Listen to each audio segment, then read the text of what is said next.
So let's see if we can get this video filmed.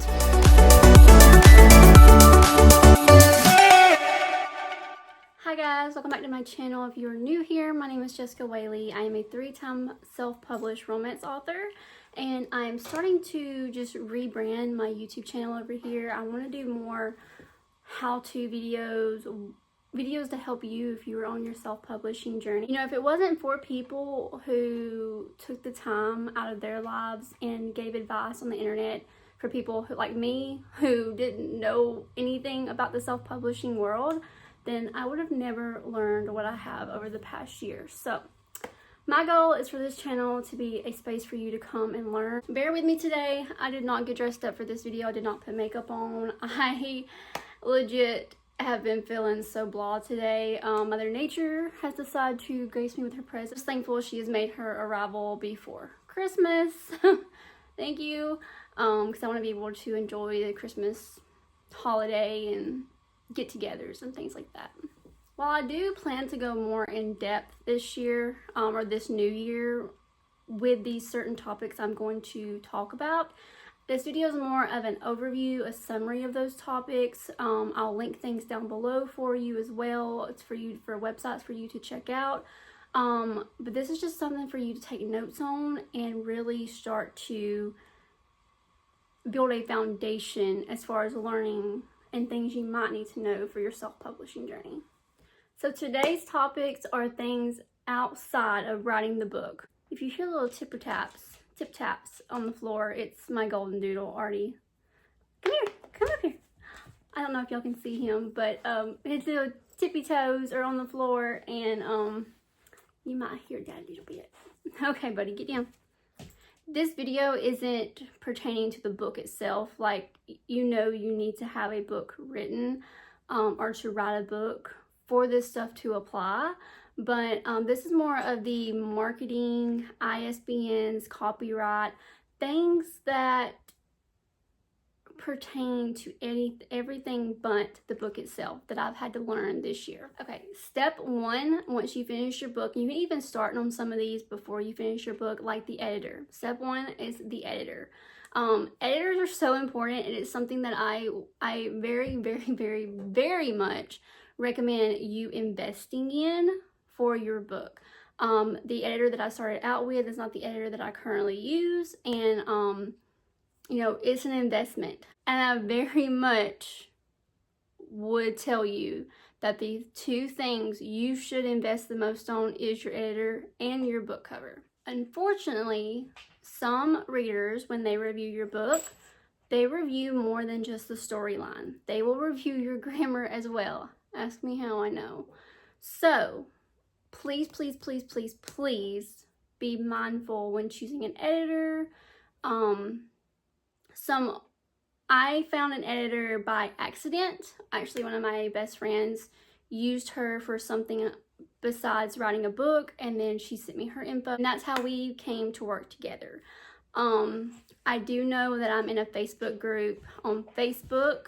I'll put like a little screenshot of the profile page. You can go join it if you're on Facebook, where there's actually freelance editors in there. Just be mindful, because make sure they're legit. Make sure they're not scammers. So most of them will have websites.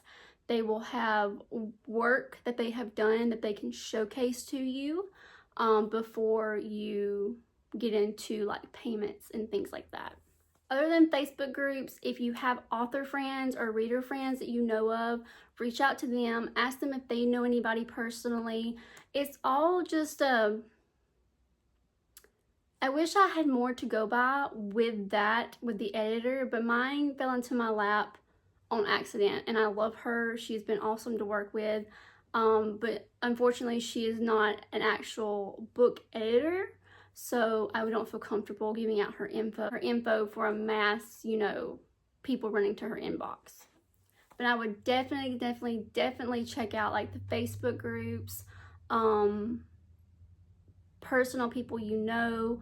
Networking is going to be your best friend. Network, get to know people, get to know the book community, and then just be mindful when you're talking to people. Use your discernment, use your common sense as that goes, and just pick the person who vibes with you in your work, prior work of theirs that they can show you on how they edit. Next, let's talk your marketing slash networking. So once your book's done, you have your editor, you need to start marketing your book. You honestly, you should be marketing your book while you're writing your first draft. You may not have a pre-order link, or you may not have a cover reveal yet, but you can start talking to your book, You can start talking about your book when you're writing it. Get people excited.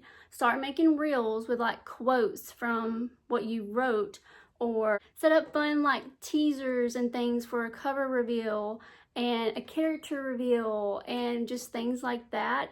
But be consistent with it. You want to get new people, new eyes on your upcoming work, like every day, every other day, couple times a week. Next thing I would do is make a website. So I use Squarespace for my websites. I will link them down below. I know there's different kinds of websites you can use. I haven't used anything personally that I'm okay with talking about other than Squarespace. Squarespace has been so easy to use. You can find YouTube videos on how to make your website and templates and things like that. It's very user friendly, or to me it was.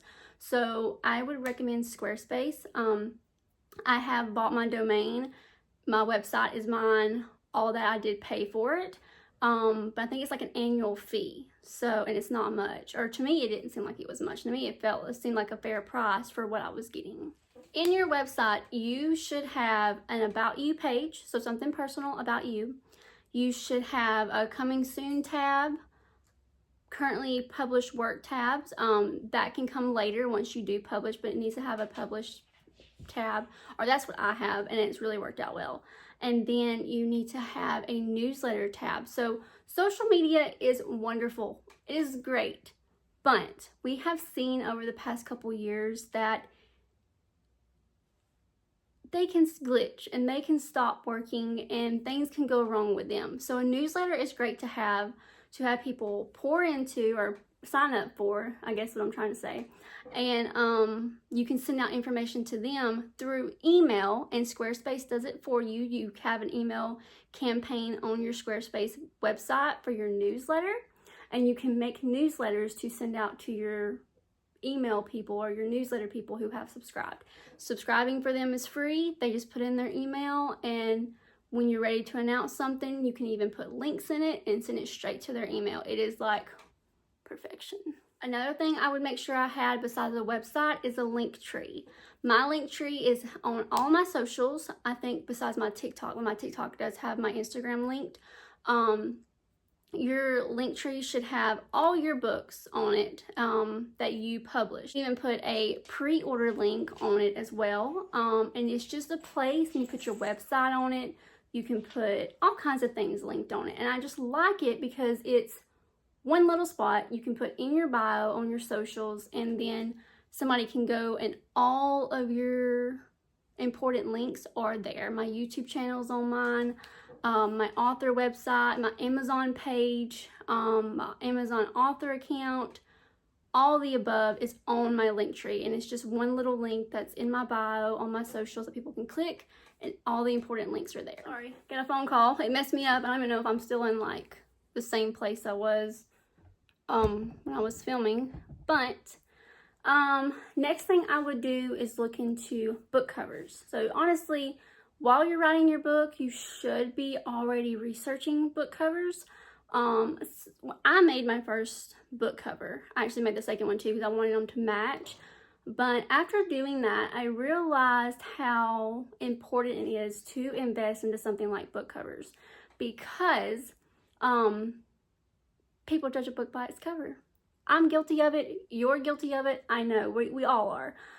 It's just part of it. You want a book cover that catches your eye. Like when you walk in that bookstore and you're looking for that next book, I'm guilty of it. I've been like, oh, that looks good. Buy the cover. Don't even open the book. I just look at the cover. Oh, that's pretty. I've bought books just because of how beautiful the cover was. So I learned that very early in my self-publishing journey. So my third book, because I had already made my second book because I wanted it to match my first one because it's in a standalone series. My third book was not in that series. It was just a Christmas Rom Com. So I actually reached out to a woman on Etsy. I will link her Etsy page down below and her Instagram. She was phenomenal to deal with. Very, very, very good customer service. No revisions for mine. She got it right, my vision right on the very first try. Very, very, very gifted as far as artistically. So she sent me my book cover. I was able to use it. I got the copyright for it. Very, very phenomenal. I loved. I will use her again. But for my dark romance, because I was looking for something more in that genre look wise, I went with MIBL Art or MILB Art. I'll link them down below. Katie Weismer used them, and I saw her YouTube channel talking about it, and so I went to them. I researched them. I looked at reviews. I looked at books that they had done covers of, and I decided to use them. They took my vision and exploded. Like, I have never, like, the designer took my vision and made it into what it is, and I'm like, it's perfect. Perfect for what I wanted. So, I will be using them again for my dark romances as well, but I'll also link them down below if you want to use them. 10 out of 10 experience. Fast, very communication was great. Price was unheard of as far as what I got. So definitely will be using them again. Okay, so the last two things I'm going to talk about is the more on the lines of the bigger things you have to have done besides the actual book, and that is your copyright and your ISBN. Now, I'm speaking from the United States area. I am not sure how it applies to like Canada, UK, like I'm not sure. I'm from the States, so that is what it, this is my perspective from living in the United States. And I'm sorry for his little tippy toes walking around if you hear that. Here for the States, and I will link a video down below of a girl who actually went over how to fill out your copyright. In the US, when you make a published work, that's yours. That's yours. But I did not feel comfortable with that being just mine because I made it. I wanted it actual, like in writing, certificate. I wanted to apply for a copyright for it. So all three of my books are copyrighted. It's just something that you really need to look into and see how it pertains to you, where you live, what you want personally. And I will put the video down below of the girl who who I watched went over how to apply for your copyright. It does cost money. Here in the States, I think it's like $65 to apply for your copyright, but then when they approve it, you actually get sent a certificate and the work is yours. Like, no ifs, ands, or buts about it.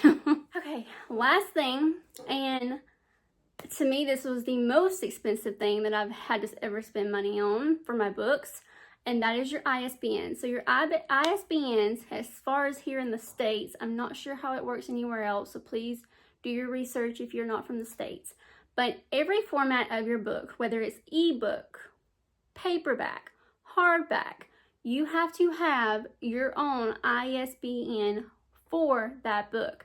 Now, Amazon will give you your own ISBNs. I do not recommend that, and here's why.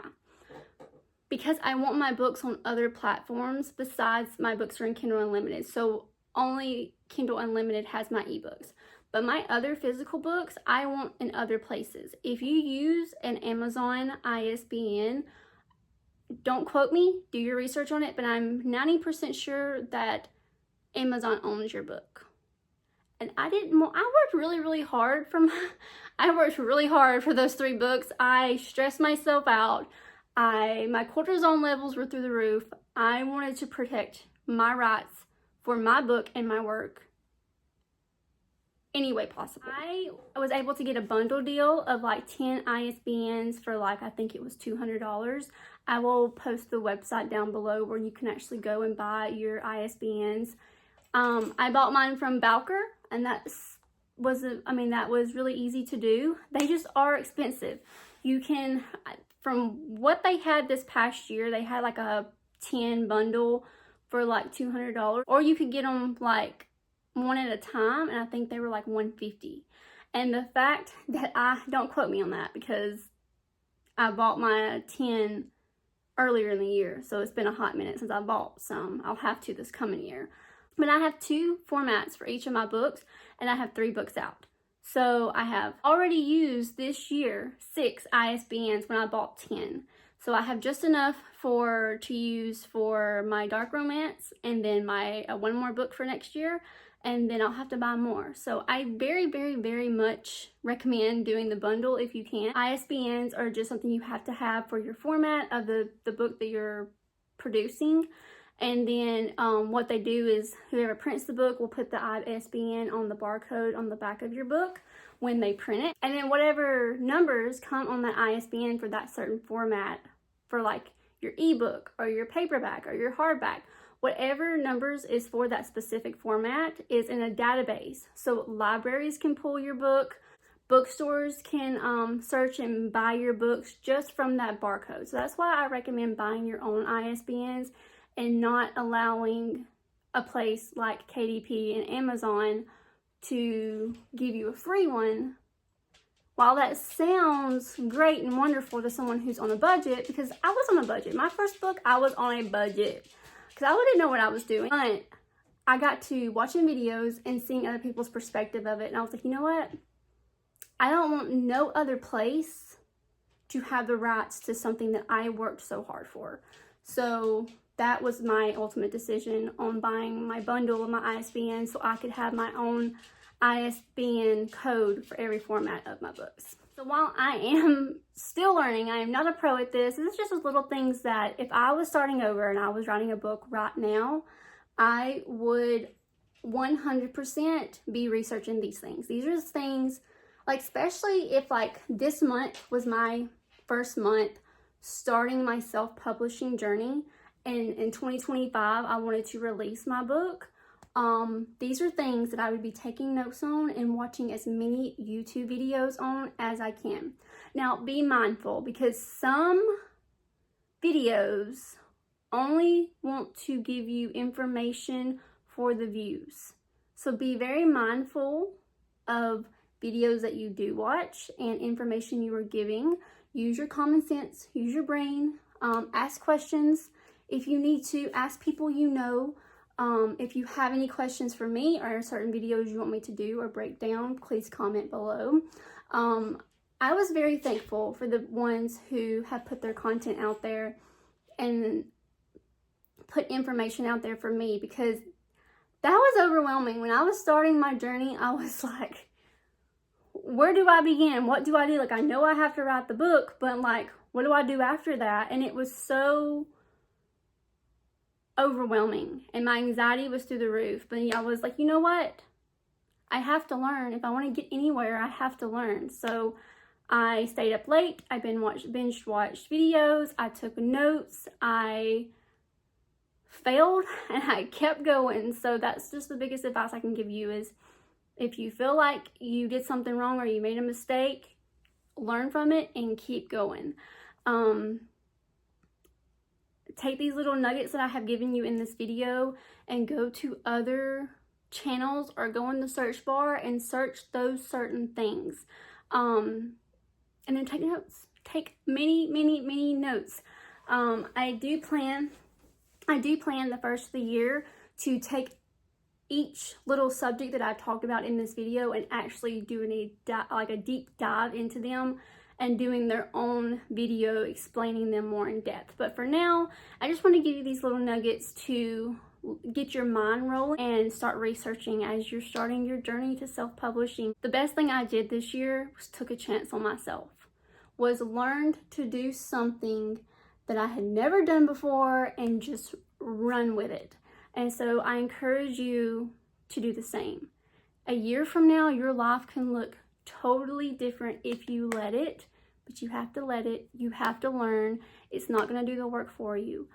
Get to work on that book, but enjoy the holidays first. Give yourself grace, and everything will happen when it's supposed to happen. Thank y'all for watching this video. If you like it, please give it a big thumbs up. If you have anything specific you want to ask me, or comments or videos you want me to make, just type it down below in the comments. I try to look at all of my comments when I have them.